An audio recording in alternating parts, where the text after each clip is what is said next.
Hey everybody, today I'm going to give you guys a lecture called Comics is a Trap.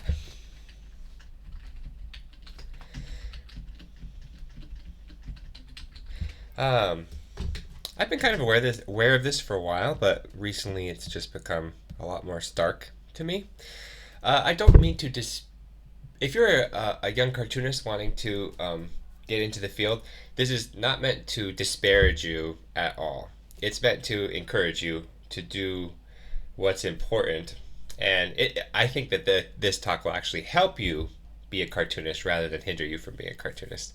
This is not me saying, it's a trap, get out while you still can. This is actually, hey, if you're going to come in, please know these things and avoid these pitfalls. This is what I would have wanted to know. This is what I wish I knew when I was 20. That type of, that's what today's talk is more like, how to perceive it.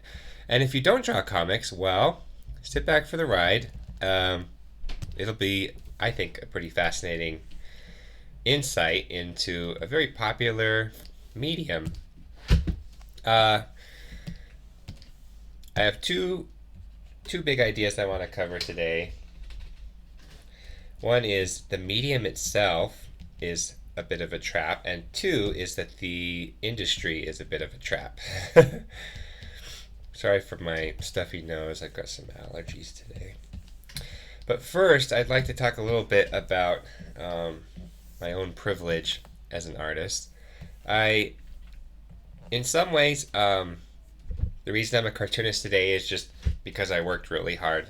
I have been drawing comics since as long as I can remember, almost. Even before I knew how to write, I was drawing comics. So I would, maybe I'll post some of those comics sometime if you guys want me to. But little Steven would, pencil in hand, would go and draw his comics, and then I would have my mom fill in the speech bubbles for me. I don't know if I've ever met any other cartoonist who's been drawing comics for as long as I have. Um, uh, so in a very real way, I worked very hard for a long time, and by the time I was graduating college, I had already been drawing comics for 15 years, 20 years. Like, that's crazy. Most people don't have that advantage. Um, so yeah, I worked really hard. But on the other hand, I'm starting to realize I was also born at a particular juncture in history, which gave me a unique insight that maybe other people don't have on what comics is and what comics does. Um, and that's a privilege, which I'm going to try to share with you now. One of the reasons that my particular juncture in history that I was born in, I'm a millennial, which means I'm the last generation who remembers what it was like before the internet. I was born in 1987. And yeah, I do have some memories of what it was like before the internet.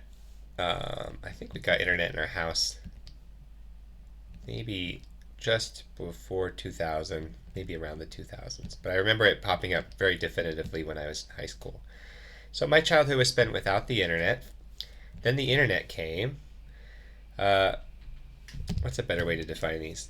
In terms of comics, I was immersed in traditional comics distribution models. What a fancy way to say. I read a lot of newspaper comics. I read a lot of books, comic books, and I wasn't just passionate about Garfield or superheroes. I read every comic I could get my hand on, including uh, like the early 1920s, 1910s comics. You know, I read Buck Rogers, I read Dick Tracy, I was just immersed in the history of comics. I read it all. I read everything I could get. 2000 happens, and suddenly we have uh, comics are online, but they weren't in the form that you might think of. Um, Online comics or web comics was a frontier. The internet had happened, and people were starting to post comics online, but no one knew what it meant or what might happen. And there was this period before webtoons, I would say. Webtoons is actually kind of part of this history, where comics on the internet was like the Wild West. You could have your own website and control your own traffic. Depending on how well you promoted it, you could have ownership over your own audience. And if you cater to that audience, you could, give them merch, give them, you know, basically build an independent a business. And I would call it was just a boon to indie comics. Indie comics, which had started to really gain popularity in the 90s with traditional print models like Bone, Ninja Turtles, um, etc. Those are the big ones. But there was this indie print comics revolution in the 90s. On the internet was only fueled that further. There was a lot of creator-owned work, really unique stuff, self-publishing their own work. So I absorbed all that. And yeah, I absorbed all that. I learned self-publishing. I thought about it in terms of traditional self-publishing. And then came this new model. So you could think of it as if, imagine if there was no YouTube, and in order to post a video on the internet, you would have to build a website first and then figure out how to put a video player in there. Then YouTube comes along and says, here's a standardized way of uploading, here's a standardized format, and here is all the power of social media, a huge audience of people coming to watch content. All you got to do is just put your stuff on there. We'll handle everything else. Comics didn't have that. Comics was still like that guy, making their own little thing, posting their own little unique thing on the internet, and it made for a lot of really unique expressions of what comics could be and could be. Scott McCloud, a famous cartoonist who explores the potential of comics, was figuring out, like, what about the infinite canvas? Why have pages at all? What if we just did panels and interesting lines and rows in any direction you want? What if you zoomed into the panel? He made a comic where you just kept zooming in panel to panel, and each panel was embedded in the panel after it. So I remember reading a comic that literally kind of looked like this. It was just an enormous HTML page, and you would just travel through the page. Not standardized at all by any means, but really unique, really special. Webtoons comes and says it's all about mobile, it's all about scrolling downward. We're going to have the infinite scroll. We're going to learn from Twitter. And since it's standardized, if we just teach new creators to upload to our platform, they can take advantage of the enormous audience we have there that we'll be able to do. And so essentially Webtoons comes in and acts as the YouTube of comics. They're saying, hey, standardized, it's not about self-publishing anymore, it's about a platform. And you too can upload your stuff and become like one of our famous, highly successful originals creators. That's the story of Webtoons. That's what they're offering.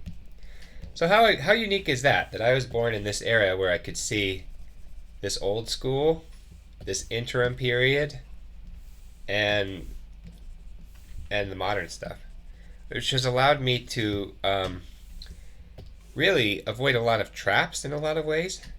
So, and I'll get into this in just a bit, but knowing what comics meant in a self-publishing sense allowed me to understand what the hidden costs of Webtoons were. And even within this, knowing what self-publishing meant allowed me to understand what traditional publishing meant. I'll get into that in just a sec. So, in some ways, why am I a cartoonist? I worked my butt off.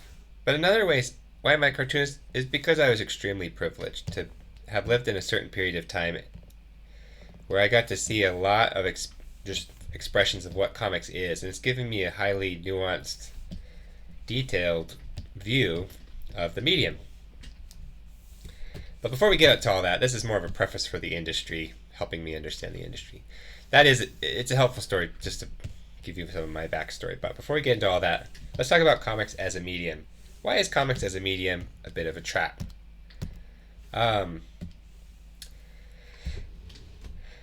This does actually get into why I do feel lucky. Comics as a medium, what is comics? I'll show you right now. We have a guy. He's holding a sandwich. And then he eats the sandwich. Alright, I just drew a comic. it's not that hard to draw comics. But the tricky thing is, how do I get this, which I think most people would call thumbnails, these are your rough sketches, how do I get this to look like a finished page of comics?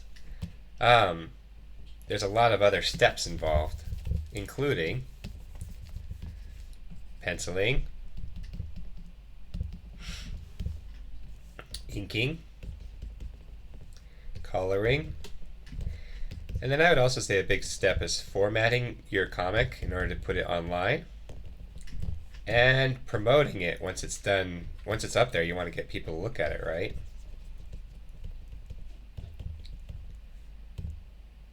Promoting the comic. Okay. Here's one of the advantages I feel that I have. Before the internet, in this little period here, I never uploaded anything. No one knew about me as a cartoonist. No one knew about my work. And so I created an enormous amount of comics that no one ever saw. And as a result, I was able to just work a lot simpler. There was a lot less pressure. And that allowed me to really learn what comics is. Here is the first trap, you guys. When you look on the internet, the first thing is that you're probably seeing the best the world has to offer, because the internet aggregates the best. And second, even if you don't see that, even if you're just seeing a lot of more amateur work, there's still a high level of polish even with amateur work, where they've inked it, they've colored it, they've formatted it, and they're promoting it. And they obviously they penciled it. And so you would be tempted to say, if I want to be a cartoonist, I need to do this. I need to do what I see here. But here's the trap. None of this is comics. If you want to become a better cartoonist, better at the medium of comics, penciling will not help you, inking will not help you, coloring will not help you, formatting and promoting will not help you. That's a little bit intense to say. That's a little bit of an intense statement, but it's true. When I script a comic, I lay out these. First, I lay out the speech bubbles that I've created. Then I make these little cuts here. Then I add some vague shapes, and in my comic, if you want to learn more about how I thumbnail stuff, I made a video about that in my drawing webtoon series, so check that out. I make these little shapes here showing about where people's heads are and what's going to be here, and then I put expressions in there and gestures and stuff. This is called thumbnails, but this is done as far as I'm concerned. I don't have to do any more in order for this to be a comic. And so as far as comics go, in order to practice being a better cartoonist, ideally, in an ideal world, you would just only make thumbnails. I mean, eventually you do need to make those thumbnails into a format that people can read. But I hope I can express this right. It's done. If you define comics the Scott McCloud way, he just defines it as two images in a sequence which tell a story. You've created two images in a sequence which tell a story, and I can have people read my thumbnails and they read just fine. They understand them. They're not confused. They're not oh, what's going on here? My thumbnails, it's done. I've created a story. And all the rest of this falls on penciling, inking, coloring. This is illustration. And then, I don't know, the rest of this is just busy work, I guess. Work. And so here's the first pitfall. A lot of young cartoonists, if they say, I want to be a good cartoonist. And so they'll go in there, write their script, which takes about this long. They'll go and they'll thumbnail it, which takes about this long. And then they'll illustrate it, or like they'll pencil it. Well, maybe it's more like this, but they'll pencil it, they'll ink it, then they'll do some really fancy color work right here. And then they go upload it and promote it. So look at this. Look at how this graph, this little bar graph I've made, breaks down. This is comics. This part is illustration. And this part is like promotion, I guess. It's just getting it out there. So look at this. 20% or less is comics. 80% is not comics. So even though these people say they want to become better cartoonists, they are actually becoming better illustrators, is my opinion. I see a lot of really talented illustrators on the internet. Tell me if you've experienced this. They're super talented illustrators, and you see their comics, you go, ooh. And you start reading their comics, and you go, oh, this actually isn't that good. And I think there's a trap even for illustrators. They're like, they look at someone's comic and they go, like, you could look at Spaceman and go, I could draw better than that. And I'm like, yeah, you probably could, honestly. I know you guys like my art. I have a hard time seeing my art as something like really beautiful or worthy of looking at. But like, anyways, from my perspective, they could go, like, oh, I could draw better than this. And they can totally draw better than this. And so they start drawing a comic and they go, oh, this is so hard. This is not turning out how I want. And the story itself, the meaning, the panel breakdowns, the angles that they choose, the way that the dialogue flows and what the scene is doing, all of that, it doesn't really work. So it's kind of like making a comic that on the surface is very polished, beautiful, but underneath has like very weak structure. Why is that? Is because they haven't actually practiced the medium of comics. This is kind of heartbreaking because there's so many people who want to become really good cartoonists, but it's just very hard to do what they think is comics, which is, this polished online thing. It's hard to do that and practice cartooning. Here's how I would recommend becoming a better cartoonist if you actually want to be a better cartoonist and not just a better illustrator. You need to make lots of thumbnails. Or you need to make comics projects that are less than 2 or 3 pages. Or you need to make a comic strip. I started out in college, I was doing comic strips. No more than 4 panels, comic strip. So this whole cycle right here, this cycle of penciling, of thumbnails, penciling, inking, coloring, formatting, promoting. If you're allowed to do this stuff if it takes you no more than like 3 hours, so that you can get all this practice thumbnailing. One of the reasons that I can write as compactly as I do and as efficiently as I do is because I spent all that time doing these little teeny projects. I did like 100 Mal and Chad comic strips, and there was another strip before that called College 101. And when I was a kid, I did a bunch of comic strips. And then I did a 30-page comic in high school. That took me like a year and a half. 30 pages, a year and a half. It was very slow at first. It's so hard. And as you get to be a better artist, then you can start doing these long stories. Don't do Space Boy. I mean, don't do the length of Space Boy. No. No, because I don't know, it's a heavy burden to bear if you haven't hardly practiced comics at all, to try to make a comic that's going to run for the next 15 years. This is the thing, it's like you'll do your thumbnails and the premise of it looks so good and you're like, yeah, well, this is great. And then you got to commit to this rest of this 80% of like, okay, I've drawn this story. Now it's going to take me 8 years to finish. It's like, but you could have learned so much about comics during that time. So that's it. Does that feel like a trap a little bit? Does that make sense? It's so tempting to want to go make that finished product that you see, but you need to make a lot of teeny projects first, where it's a complete beginning, middle, and end within, this limited amount of space. And each time, try to make it a little bit better. Try to do your 2 or 3 page stories, but then in the next one, make a better style, make a better implementation.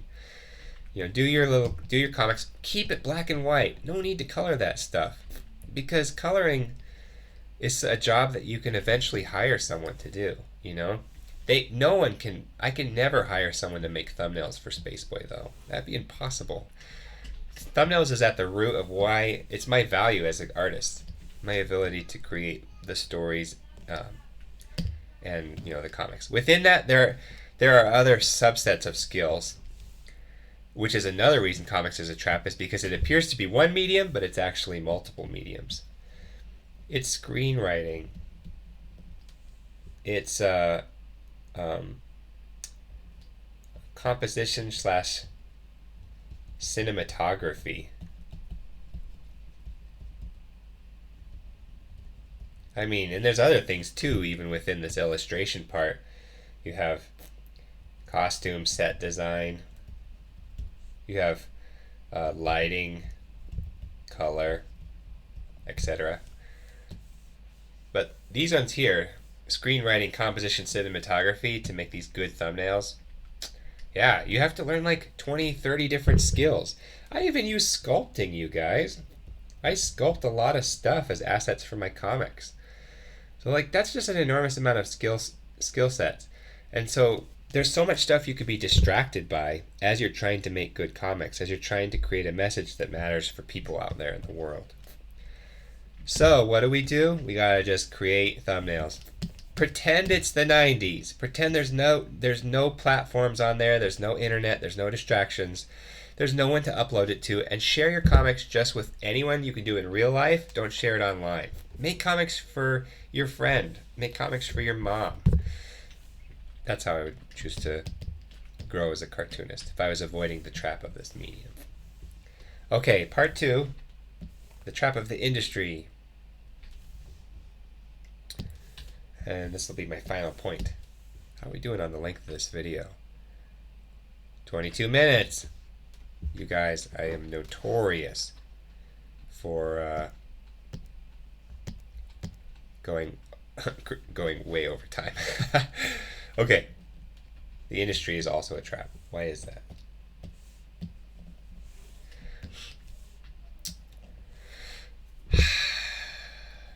Okay, there's plenty of traps everywhere. There's traps in traditional publishing. You could sign a bad contract, or you could sign a bad contract. In which case, you probably should get an agent. They'll help you. This is a mistake that I made, is I was too scared to get an agent. I was like, oh no, what if the publisher leaves if I get an agent?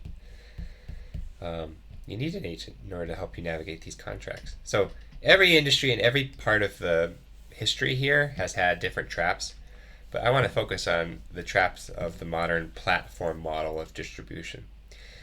Indie comics also, to a certain extent, has its traps because, again, remember how I was talking about all of that excess? Part of that excess is you could jump into self-publishing at any point and not have work that's ready or worthwhile publishing. Yes, maybe you could sell 20 copies, but that's not a job. But it would allow you to finally buy that booth at the artist alley of a comics convention and feel and sit behind the booth and go, yeah, I'm a real cartoonist. But that's not necessarily good use of your time. Got to go back to that studio and make the teeny little experiments that you don't show anybody. So this one has its traps too. I'm not saying that these ones don't have their traps. But today we're going to talk about the platform. And this is going to... I've talked about this plenty before, but I just have a couple new insights. If you want to learn, there's a video called My Honest Thoughts on Webtoons, and finances for the freelance artist. Yeah. So that gets into what I think about these platform stuff a lot better. But I've had a new insight lately after doing this Patreon push and working on my store. So, and this is a mistake I made, and you guys probably won't want to hear this because I know that I wouldn't have listened to this advice in my early 20s. Part of the premise of a platform like Webtoons is that congratulations, you now can just draw comics all day and not have to worry about the business side of it. We will take care of the business side of it for you. So you go, yeah, I can draw comics all day. My dream has come true. Because, to tell you the truth, that's what we cartoonists really want to do, is draw comics all day. A lot of us do. And if we didn't have to do a single business thing ever, that would be kind of nice. Here's the problem. One problem is that Webtoons has a fixed amount of money that they pay per episode. Per an episode. There's an episode right there. So they have a fixed amount of money that they pay per episode. So if you're trying to eat and pay for rent and pay for your life, the only way to do that is by just continuing that infinite scroll and continuing that infinite, unending treadmill of comics. It's tempting. In a weird way, I know that's silly. It's tempting, though, to just do that and say, all I do is draw comics.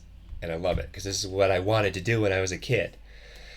But you will find it not sustainable eventually. Eventually, it's going to come back at you.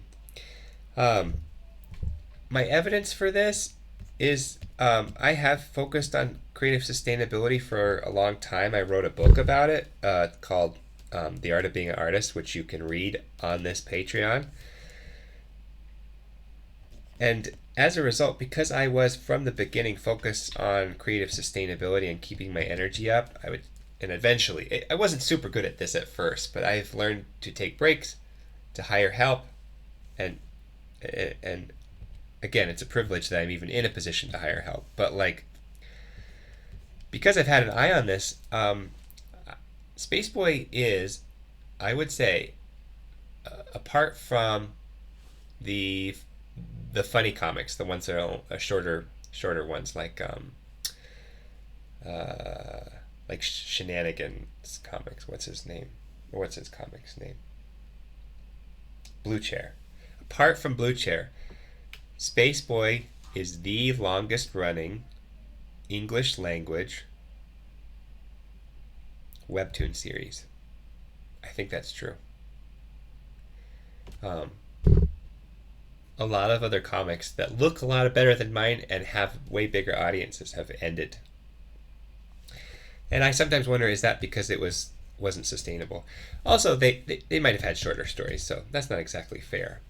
But I would say I focused on sustainability, and so I've been able to sort of escape this infinite treadmill. And I'll talk about how I escaped in just a sec. But my main point here is really that this is not sustainable, like the infinite scroll. Cartooning was not made for the infinite scroll. And that if this is your plan of just working, you're going to need more money eventually. Maybe you need to start a family. Maybe you get a health problem. Like, I've seen some really talented cartoonists who had horrible wrist issues and had to stop their comic because they just blew out their wrists. How tragic is that? If you have health problems, here's the awful thing about this plan is if you stop working, you stop the flow of cash. So it's like, if I have a health problem that prevents me from making the comic, too bad. Now your money's gone. That's a big problem. And so how are you going to make money? Well, if you want to continue this treadmill, the only way to actually make enough money, to really survive long term, is to basically win the lottery. Because there are comic strips out there there are webtoons out there who are in the top, like, I do this graph all the time. They're in this top spread up here. This top 10% of cartoonists who have won the lottery and have an audience that is just like crazy, 3 million subscribers, 6 million subscribers. They're doing fine. They make plenty of money with advertising, fast pass, And then Webtoons has them do will actually market their merchandise for them and do a lot of other stuff. Webtoons doesn't offer that to all of these other cartoonists down here though, which is the majority of cartoonists, because they know that they won't make an enormous amount of money. But up here at the top, this does actually make sense. But your plan can't be I'm going to win the lottery. Your plan can't be I'm going to create a viral hit that gets audience of millions of people. That's not a good plan for the long term. So that's a trap you need to avoid. You need to be asking yourself, how do I make money that's not connected to Webtoons? Here's what I've discovered. I remember I talked to Kazu Kibuishi once. He's the creator of the Amulet series, which you can find at a bookstore. He told me, he says some people just make one book and then they spend the rest of their life selling it. He said comics shouldn't come out super fast. They should actually come out a lot slower. Because for him, when he creates a book, he spends as much time promoting the book as he does creating it. And for him, if it was, for me, as I was talking to him, I was a little secretly, I was like, oh dear. Because I'm publishing 3 books a year, you guys. 3 Spaceway books a year, or maybe 2. And when his critique of that, he was like, hey, if you only have, if you have 3 books, and you only have 4 months to promote each book, that's not a lot of time to promote a book and to get people really excited about it. He'll spend like a whole 6 months to a year of not drawing comics, just promoting his next book to the audience and getting people on board. And he's really creating an asset where, I might have, 400,000 subscribers. But he has 400,000 people in his audience as well, but every single one of them paid to be there. For me, it's only a small percentage of my audience actually will buy a book or be on Patreon like you lovely folks. But for him, every single member in his audience has paid to be there, and so he gets, he makes $1 or $2 off of every single one of them. That's a way different way to approach comics. So I've been starting to perceive comics as these are the insight that I've got from working on this Patreon. And I mentioned this before, I need to focus on things that multiply my efforts, not add to my efforts. The problem with this is that it adds to your efforts. But Kazu's way is a multiplication way, where he has one product and he put in a set amount of time for that, but he can multiply it. Every single person that buys his book is a multiplier. And if Kazu were to stop working today, people would still keep buying his book because they get recommendations from other people, and he's done a lot of work to have it be self-promoting. His money would continue. If this person stops working, they don't get any money anymore. So here's what I've realized. Have you guys ever felt sorry for you look at these celebrity billionaire people who own these enormous houses, and have you ever felt sorry for them? I kind of have, where it's they have this 80-room house or this 30-room house or whatever. And you just think about how long it would take to vacuum all that. It's going to take 4, 5, 6 hours just to vacuum the whole house. And so then they have to hire somebody to do the vacuuming. They have to hire people out. Or yachts. If you've ever looked into yachts, just owning a yacht is $30,000 a month to keep it, afloat and crewed and all of these expenses that can pop up with having a yacht that you might not even use all the time. So people who have a lot of money can run into a trap where they just keep getting more stuff, but every single thing that they have comes with a continual price that charges them, And it's it almost feels like such a huge burden to have these enormous houses and these enormous possessions. Same is sort of true with comics. This infinite scroll idea is so problematic because if you think of every single panel as every single episode is like a new room in your house. Every single episode brings in more audience members because it uploads and people get to see it. Every single episode is something that you can now turn into a book and start selling it and build a business off of it. Every single episode is, when it uploads, is an opportunity to sell a product from your merch store, you know, because you have that space at the end of the comic. People are paying for that space. Advertisers pay for that space because they know it's valuable. But no one else but me, I would say, uses it to promote their small business. Like, there's an enormous opportunity there, but they're just busy. A lot of webtoons cartoonists are just busy trying to satisfy the infinite scroll and not understanding what's valuable here. So it's kind of like, again, it's like this billionaire who's like keeps adding on rooms to their house when they need to be maintaining it. So for me, I've made this mistake. Spaceboy is on track to have 20 books out. 20 books! And I have hardly... I was really doing a lot of self-promotion of the books early on. I haven't had time to do that anymore just because I've been, wanting to make comics. But I'm just kind of like... Kazu said, some people only make one book and spend the rest of their lives just selling it. I've made 20 books and I hardly spend, so much time per month working on it. And I've just been realizing that there's so much more profit to be made in all of, like, the merch side, the printing side, and that profit is what you need to, like, be able to keep making comics, to be able to not burn out when you're towards the end of your 20s and realize, like, oh man, I just gave a whole lot for a whole little. So getting back to my whole perspective, when the platform came along and said, hey, all you have to do is draw comics today, I will handle everything else, I was, in some part of me at least, I was able to understand what that something was. And I was able to take it back and say, no, I want to do my own merch. I want to do my own book printing. I want to do my own promotion of that book printing. Because, yes, it's more work, but also that's where a lot of the assets are. That's where the multipliers are. That's where, like, the way that I can make a sustainable business. Because unless I make more money, I can't hire help for this infinite scroll. I can't hire help to help me with this production of the comic, and I can't rest. I can't take breaks, and I can't hardly have an emergency fund. Does this make sense, you guys? We get a little greedy and we create a ton of comics, and we even create a huge audience, but we don't have time to service that audience because we're still making the comics.